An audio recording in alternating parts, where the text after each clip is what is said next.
Assalamualaikum warahmatullahi wabarakatuh. Perkenalkan, kami dari kelompok 3 ingin mempresentasikan hasil makalah kami yang berjudul Analisis Strategi Penyihatan melalui Divestasi Unit Bisnis pada Perusahaan Retail Pemimpin Pasar Studi Kasus PT Hero Supermarket Tbk. Perkenalkan, nama saya Askia Buana Putri Nabila dengan NIM 63230309. Perkenalkan, nama saya Tia Sudingsi dengan NIM 63230394. Dengan saya Siti Rahma, NIM 63230525. Perkenalkan, dengan saya Nadifa Putri dengan NIM 63230576. Zahra dengan NIM 63231428.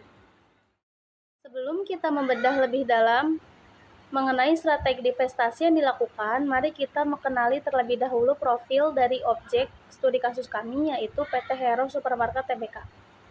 Perusahaan ini memiliki jejak rekam yang sangat panjang, berdiri dari tahun 1971 dan dikenal luas sebagai pelopor retail modern pertama di Indonesia.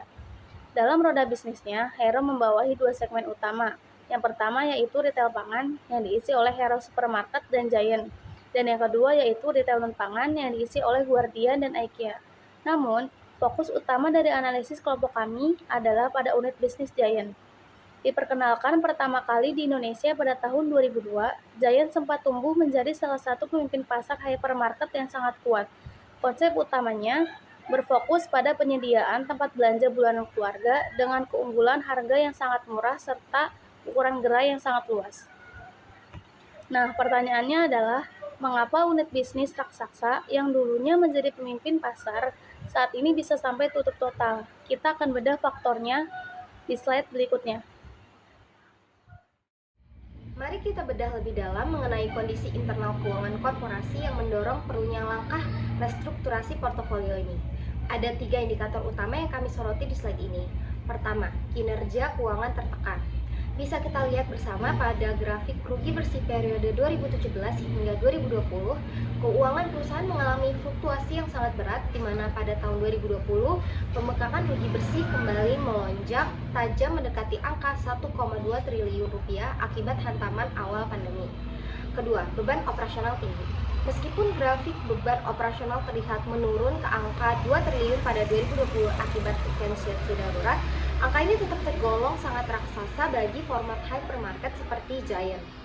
Ketika tingkat penjualan anjlok, beban biaya sewa gedung yang luas, listrik, dan logistik ini tidak lagi mampu diimbangi oleh pendapatan usaha. Ketiga, kontribusi tidak optimal. Hal ini divalidasi secara ilmiah dalam draft makalah kami menggunakan metode Altman Z-Score. Berdasarkan perhitungan empiris kuantitatif tersebut, kondisi keuangan Hero sebelum divestasi secara nyata terbukti masuk ke dalam zona kritis atau zona kebangkrutan. Selanjutnya, jika tadi kita sudah melihat dari sisi internal, sekarang kita beralih ke faktor lingkungan eksternal perusahaan. Di sini ada 2 pemicu utama yang saling berkaitan. Yang pertama adalah pergeseran tren retail. Dalam beberapa tahun terakhir ini, terjadi perubahan perilaku belanja masyarakat yang cukup signifikan. Konsumen mulai beralih dari format hypermarket seperti Giant menuju format toko yang lokasinya jauh lebih dekat dengan pemukiman, seperti minimarket Alfamart dan Indomaret, supermarket lokal, hingga pemanfaatan platform e-commerce. Masyarakat modern saat ini cenderung mengutamakan efisiensi waktu, kepraktisan, serta kemudahan akses berbelanja. Lalu yang kedua ada eskalasi pandemi COVID-19.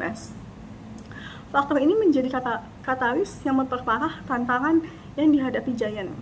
Kebijakan pembatasan mobilitas selama kurang lebih 2 tahun membuat kunjungan fisik konsumen ke gerai-gerai berskala besar menjadi anjlok secara drastis.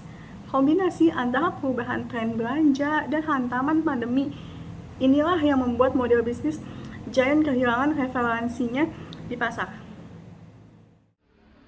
Memasuki tahap perumusan strategi, kelompok kami menyusun matriks SWOT PT Hero Supermarket Tbk sebelum keputusan divestasi diambil untuk memetakan kondisi internal dan eksternal secara komprehensif.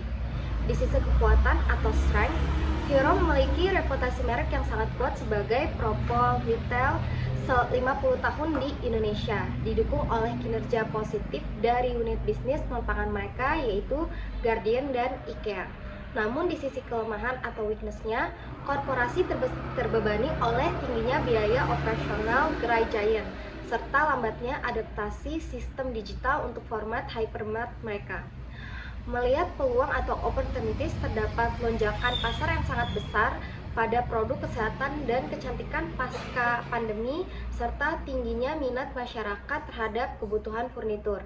Sementara dari sisi ancaman atau threats, perusahaan dihadapkan pada perang harga yang ketat di sektor retail modern, serta pergeseran pola belanja konsumen ke sistem online secara cepat. Melalui pemetaan SWOT ini, manajemen akhirnya merumuskan kombinasi strategi defensif, khususnya mengoptimalkan strategi WO dan WT. Bagaimana eksekusinya? Mari kita lihat pada slide langkah penyelesaian selanjutnya. Berlandaskan pemetaan analisis SWOT sebelumnya, bagaimanakah langkah nyata yang diambil oleh manajemen? Di slide ini, kami membaginya ke dalam 3 pilar eksekusi utama yang saling berkesinambungan. Pertama, dari sisi formulasi strategi. Berdasarkan evaluasi kondisi perusahaan, manajemen memutuskan untuk mengambil langkah strategi defensif atau retrenchment.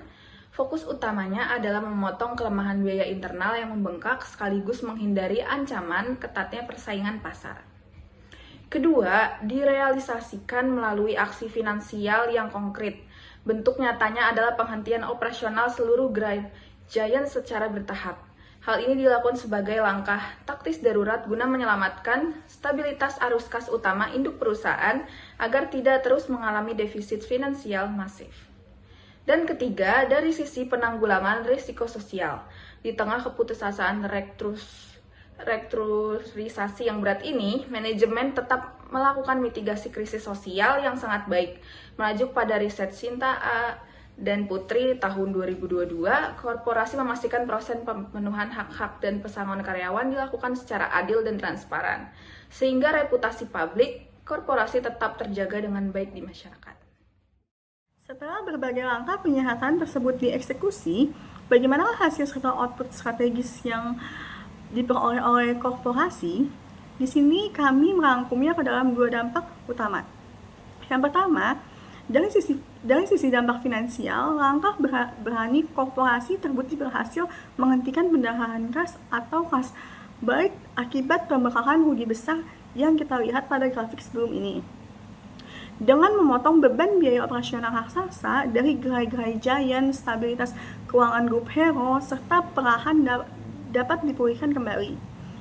Lalu yang kedua, ada dari sisi realokasi aset. Manajemen tidak membiarkan sisa lahan ex-gerai giant terbengkalai begitu saja. Korporasi melakukan optimalisasi aset secara cerdas dengan mengonversi lahan-lahan strategis tersebut menjadi gerai IKEA baru yang ukurannya lebih fungsional. Langkah ini terbukti jauh lebih produktif dan memberikan profitabilitas yang jauh lebih sehat bagi perusahaan. Keberhasilan efisiensi finansial dan transformasi aset ilmiah inilah yang pada akhirnya berhasil menyelamatkan korporasi sekaligus mengantarkan perusahaan memasuki tahap baru yang akan kami tunjukkan berikutnya. Selanjutnya kita masuk ke fase baru korporasi. Inilah puncak dari transformasi besar yang dilakukan oleh korporasi melalui seluruh rangkaian langkah strategis yang telah kami paparkan. Perusahaan ini resmi memasuki fase baru korporasi. Pertama, dilakukan rebranding total. Langkah ini ditandai dengan transformasi legal nama emiten dari yang semula PT Hero Supermarket Tbk kini resmi berganti menjadi PT DFI Retail Nusantara Tbk. Perusahaan identitas ini bukan sekedar ganti nama, melainkan sebuah simbol komitmen untuk sepenuhnya menutup buku masa lalu retail pangan skala besar yang syarat akan beban operasional tinggi. Kedua, penentuan arah bisnis baru sebagai dual engine korporasi. Ke depan fokus investasi dan ekspansi modal perusahaan akan dialihkan 100% secara optimal ke lini bisnis non-pangan, yaitu Guardian di sektor kesehatan dan kecantikan, serta IKEA di sektor furnitur modern. Kedua lini ini terbukti memiliki daya tahan jauh lebih kuat, pertumbuhan yang sehat, serta profitabilitas yang jauh lebih tinggi di pasar Indonesia saat ini. Kesimpulannya, keputusan penutupan Giant terbukti bukan sebuah kegagalan, melainkan sebuah keputusan divestasi defensif yang sangat tepat untuk menyelamatkan grup perusahaan dari resiko kebangkrutan, sekaligus melahirkan entitas baru jauh lebih siap memimpin pasar retail modern di masa depan. Sekian presentasi dari kelompok kami, kurang lebihnya mohon dimaafkan. Wassalamualaikum warahmatullahi wabarakatuh.